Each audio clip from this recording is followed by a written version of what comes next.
Hey, this is going to be a bonus post-processing video in which we'll give our render a quick post-processing and color grading treatment using the universal post-processing chain we created in the first chapters of the course. While post-processing won't be earth-shattering in this one, we'll still try to get most value for the money, extracting some more punch and contrast and, well, aesthetically pleasing qualities from the cinematic lighting setup we have created.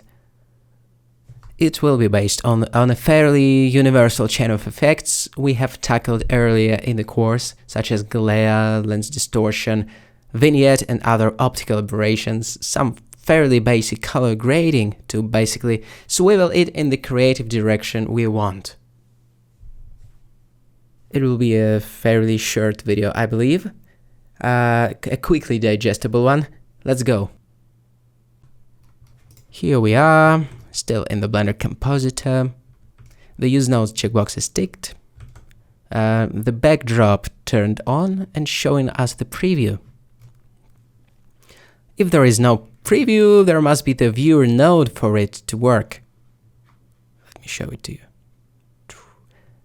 As a quick reminder, after highlighting the viewer node, the backdrop gets highlighted as well in the user interface and is open to manipulations, such as resizing and moving it around and stuff like that. V and Alt-V shortcuts do the same thing. They scale the image up and down. And the crosshair in the middle can be used to move it as well. Also, let's make it nice and big. Previously, we finished setting up the light groups that now go through the denoise node. And these light groups are still there in this blend file.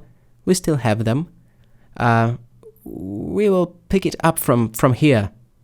You'll see them if you scroll to the left. So basically, these are our lighting passes combined into one image. We'll pick it up from there.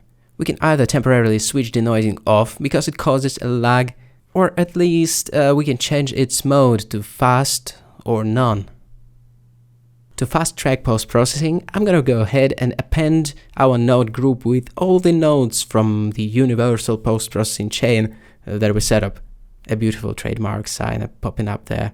If you wish to follow along, you can append it from one of the project files. It is located in the node tree subfolder of this file, postpro01. Once again, it is the same node group we put together in chapter 1. Now we can just reuse it. After appending it, it should become available in the Shift-A menu under the Group tab. And here it is. Now it's just a matter of interjecting it into our chain. It most likely looks like hot garbage out of the box because it was put together with a different scene in mind. But in a moment we'll go through the adjustments and fine-tune it to the current shot. Tab should teleport us into the group. To reset the adjustments, I'll drag the selection rectangle around all the nodes and hit M to mute them. Now when we have a clean plate, let's turn the adjustments on step by step, starting with the glare. Let's not forget that underneath all processing there's a layer of high dynamic range light values, and that makes the effects depending on these values like glare possible. Now the pixels with the values higher than 1 got a bloom around them. To my taste, it's slightly too dreamy, and for that reason, I think it's worth setting the bar higher, to 5 perhaps. Yep, looking good. Not too much, not too little. M to enable the lens distortion next. I am a huge fan of optical aberrations in general, and chromatic fringing effect in particular. Okay, now moving on to the vignette nodes, unmuting them all. Oh, that sweet darkening near the edges. One more lens imperfection, drawing the focus to the center of the screen where the most interesting stuff usually happens anyway.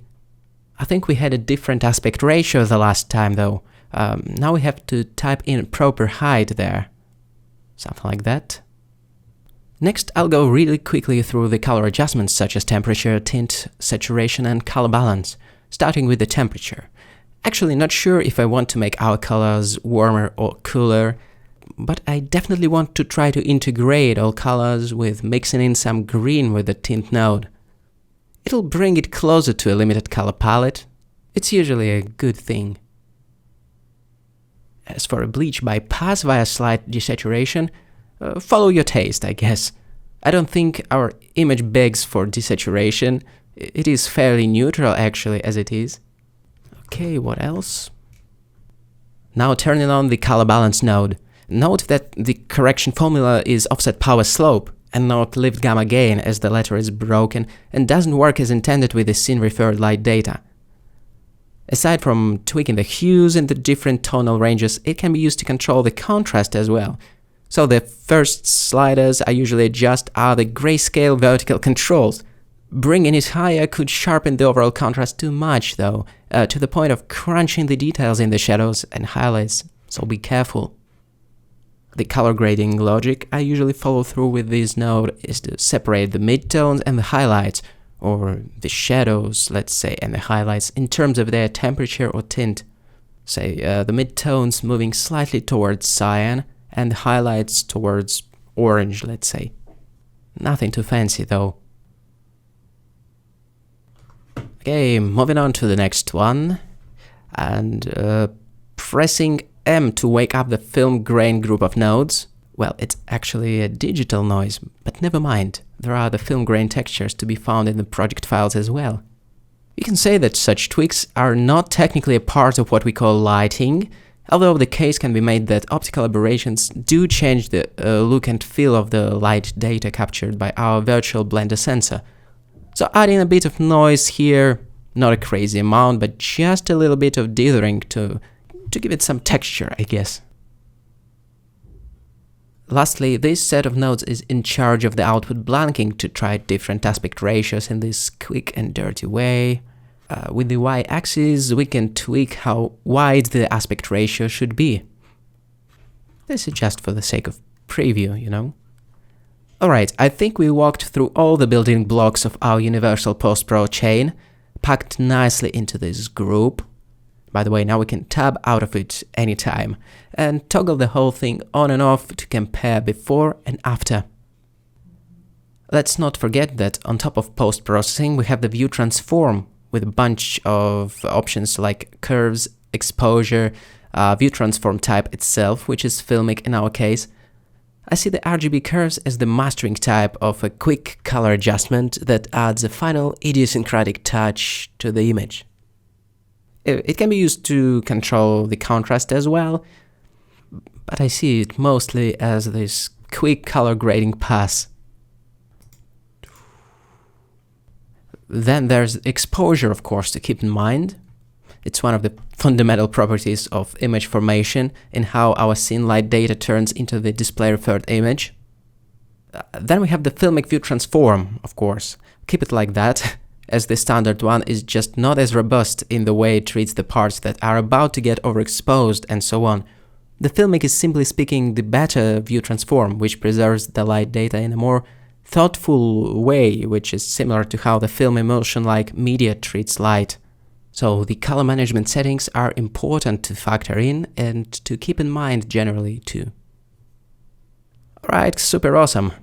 With all the adjustments in place, the final image can be saved in one of the display referred formats to be viewed.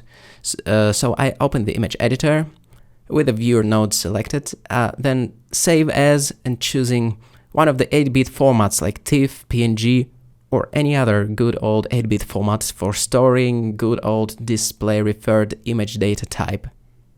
After saving it like that, we will effectively bake all the pixels to RGB display referred values, and we won't be able to tweak it like that anymore. So that is the point of no return for us image makers, the divide beyond which no scene referred light data exists. On a quick note, even after the post-pro work has been done, we still have full access to the light groups from the previous tutorial. And with the post-pro layer in place, these groups can still be used to relight our original render. That makes our post-pro workflow complete. Let's sum it up. So what do we do? What does our pipeline look like? So we have our render exported to 32-bit EXR as a collection of light groups to preserve the full range of the scene-referred light data, or just freshly rendered if you're okay with tweaking the lights and re-rendering Then we denoise the whole package, and eventually apply a bunch of post-processing bells and whistles to kick it up a notch. If we have the light groups available, we are able to rework the mood and style at any time after everything is set up though. That is our workflow in a nutshell for this tutorial. Thank you so much for watching this bonus post-pro video in which we looked at how to import the post-processing group node from the first chapter of this course and boost the aesthetic qualities of our raw renders. So thanks again, I will see you in the next video.